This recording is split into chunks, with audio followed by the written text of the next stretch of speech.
everyone, it's Caitlin and welcome to another video. In this video, I'm going to be showing you 3 vegan recipes that are perfect for summer.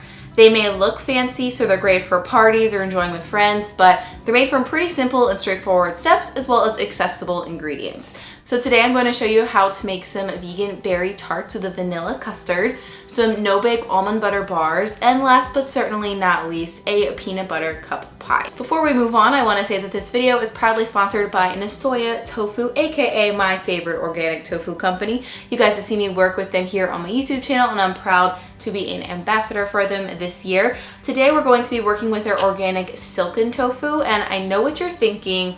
Tofu sounds kind of weird in a dessert, right?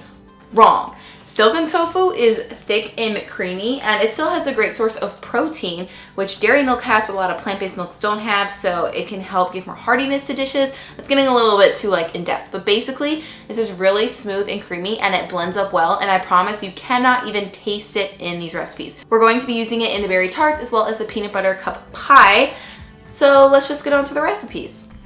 First up, we're going to be making some berry tarts with vanilla custard, and we're going to start by making the shells or the pie crust for our tarts. I'm using my 3-ingredient pie crust here, so we're going to combine some almond flour, tapioca flour, and a pinch of salt in a bowl, and then we're just going to take a whisk and mix everything together until it is all evenly incorporated. So once you have a nice fluffy mixture here, we're going to add in 2 thickened flax eggs, which is 2 tablespoons of flax with 5 tablespoons of water. Then you're going to start by mixing everything together with a spatula at first, and then eventually you're going to need to switch to using your hands in order to incorporate all of the dry flour. This dough should come together pretty easily, and once you're done mixing it all, you should form a nice dough ball, and it shouldn't be sticky at all. If it's too sticky, you might want to add a little bit more flour, but the recipe instructions that are linked below typically work for me pretty much 100% of the time. So now we're going to be making 6 mini tarts. So here I'm just using a knife to cut the dough ball into 6 kind of even portions. I even them out a little bit more later. I'm actually not very good at cutting things into even portions, if you guys haven't noticed. But now we're going to put them in our muffin tins. So I greased my muffin tin, and I also put some parchment paper in each one to make the tarts easier to take out later. Then you're going to take each dough ball and flatten it with your fingers. This just helps give us kind of a head start in pressing it evenly into the pan. So you're going to do that for all of the balls, and then you can sort of eyeball them, make any size adjustments if you need to. And then at this point, we're going to press our dough into the sides of the muffin tin. So you want to make it as even as possible, so that way one area doesn't burn quicker than the other, and make sure to evenly press it in the bottom as well as the sides of the pan. So once you do that with all of these, we're just going to pop them in the oven until they turn nice and golden and crispy. But in the meantime, while those are baking, we can go ahead and work on our vanilla custard filling. So the main base of our filling is going to be Nasoya's organic silken tofu. I love this tofu because, like I mentioned in the intro, it's really soft and creamy and easy to blend. So you don't even need a high power blender. If you don't have one, you can also blend it in a food processor. I just wanted to show you here, this is how smooth and silky it is. So it's gonna blend into our custard perfectly. So we're going to add this to a blender along with some soaked cashews and agave syrup. I'm using this because it's a little lighter in color than maple syrup. Some melted refined coconut oil. This doesn't have any coconut taste and helps to firm up our custard. Then we're also adding some lemon juice for a little tang, and then I'm adding some vanilla bean. I know this is expensive. You can also use vanilla extract. The custard itself will just turn out a little bit darker because the extract is a bit of a darker liquid. So if you want the vanilla flex like this recipe, you have to use a vanilla bean. So we're just going to blend this all together until it's nice and smooth and creamy. You can see the texture here. It is really delicious. You could honestly just eat this like a vanilla pudding if you wanted, but we are making tarts. So once your tarts come out of the oven, you can see they have a nice golden color now. We're just going to remove them from the pan and transfer them to a cooling rack or a plate. The parchment paper really helps to remove them easily there. And then once you have them transferred, we're just going to fill each tart with the vanilla custard. I am using a cookie scoop or an ice cream scoop, whatever you want to call it here. It makes the filling amount more consistent, and it kind of makes it easier to pour in, but you could also just use a spoon or a tablespoon or whatever you have on hand. So we're going to place those in the fridge for a few hours to set, and then once they've set, we're going to decorate them with berries of choice. So this is where you can get a little fun here. I'm using a variety of berries, but you could just use one berry as well. You could cover the whole tart or leave part of the custard visible like I did here. The world is your vegan oyster. So you can decorate these however you want. Some fresh mint might also be really good. But now it's just ready for you to enjoy. So I just decided to cut my tart here so you can see a little bit more of the inside texture. It is a thicker sort of custardy texture, which is what we're looking for. And it's smooth, creamy, has some nice vanilla notes, some sweetness, and I promise you can't even taste the tofu. So that's it for this recipe. Very delicious, perfect for summer. And now we're going to move on to some no-bake almond butter bars. So these are kind of like a fudgy, almondy chocolate bar. So we're gonna start by making our chocolate base, again by combining some almond flour with cacao powder or cocoa powder and a pinch of salt. Then we're going to whisk this together until all of the clumps from the almond powder and the cacao powder have sort of dissolved. And then from here, we're just going to add some maple syrup and then mix this until it combines. This dough is going to look a little bit more sticky and moist, but we're putting it in the freezer, and as it sits, the almond flour is going to absorb the moisture even more, and I promise it works. I've tested it, so you're just gonna have to trust me. So here I have an 8-inch bread loaf pan. I just lined it with some parchment paper, and then you're just going to take that base and then use your fingers. Wet hands work better to spread it around the base of the pan until it's nice and even.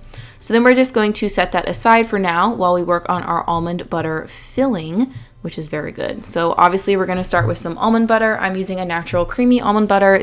The only ingredient is roasted almonds. I do prefer roasted almonds. I think it has a better flavor. So then we're also going to combine that with some maple syrup, some vanilla extract, and a pinch of salt. Then we're going to mix all of this together first until we get a pretty thick batter. And then after that, we're going to add some melted refined coconut oil. Again, this is going to help get our fudgy texture and help the almond butter to solidify more. The reason why I like to mix the other ingredients first is because the coconut oil will start to harden if it comes into contact with anything cold. And if the maple syrup is cold, it could get weird and chunky. So it's better to mix it with the room temperature almond butter first to sort of lower the temperature. So now we're going to transfer this into our pan. Oh, look how good that looks, guys. It's so like fudgy and glossy. We're just gonna use a spatula to spread it around evenly. And as you can see, it's not getting perfectly smooth, and that's okay because I do have a little bit of a hack. You can just grab the sides of the pan and the filling is loose enough where you can sort of just shake it around and it kind of gets rid of all of the blemishes. So we're gonna put that in the freezer to solidify. Then in the meantime, we're going to melt some chopped chocolate with just a little bit of coconut oil. This helps it to melt faster and gets more of a liquidy consistency. As you can see, it's really smooth and runny here. I just use the microwave for this. You can use a double boiler if you want. That just takes too much time in my opinion. And then now we're going to pour this on top of our almond butter filling that's been in the freezer just for a little bit. This helps the layers to remain more distinct. And we're just going to use a spatula to gently smooth this around to all of the corners. Should be pretty easy. Then here I'm topping it with some flaky salt. That's optional, but I definitely recommend it. It adds an extra crunch. And now we're going to put this in the freezer for a few hours or overnight until it's completely hardened. So then from there, you're going to remove it from the tray. And now it's time to slice it. So the chocolate can tend to crack. So here I'm showing you what I like to do is actually score the chocolate first with a knife. So I'm not cutting all the way through the bar. I'm just making a sort of minor rocking back and forth motion.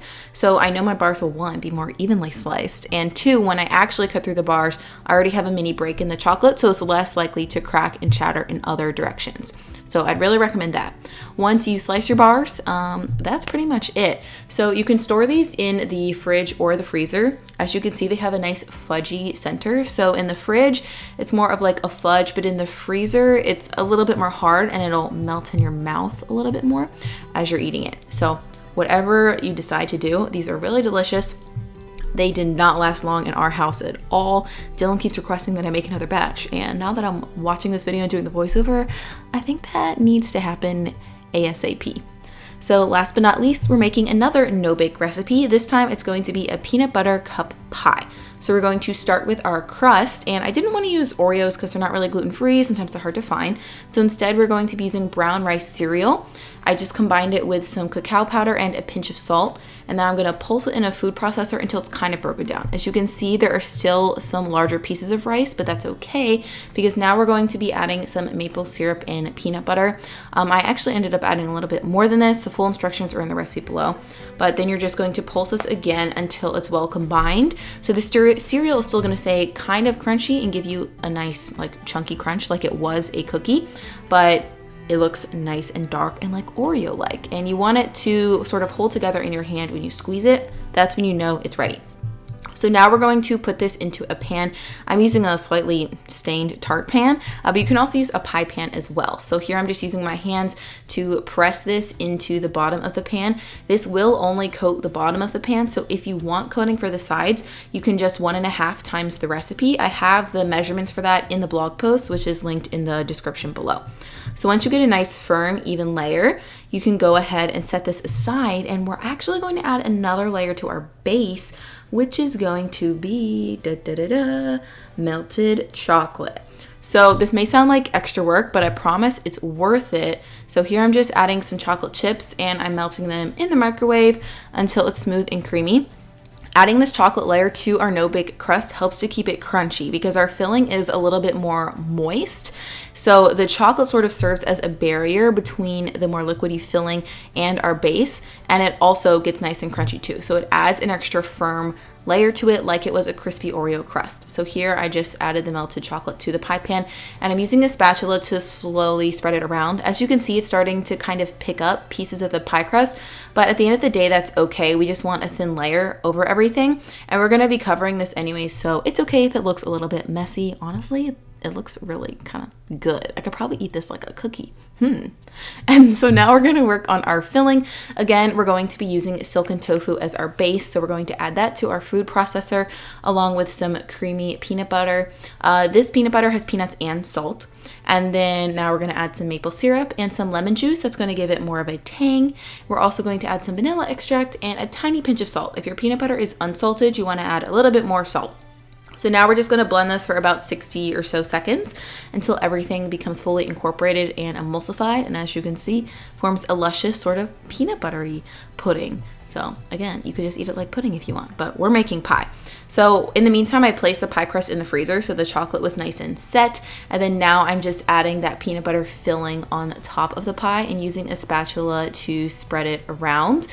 You can try to get it as smooth as possible as you like. Here I decided to get a little fancy and add a swirl, but it doesn't really matter too much because we have one final step. I promise it's worth it. We're going to be making some chocolate swirls with a sort of chocolate fudge sauce. So for this, we're going to add chocolate chips and coconut milk, or you can use another non-dairy milk, into a small bowl and microwave this. And as soon as it comes out of the microwave, you don't want to microwave it for too long, just about 15 seconds. We're going to take a spatula and mix everything together.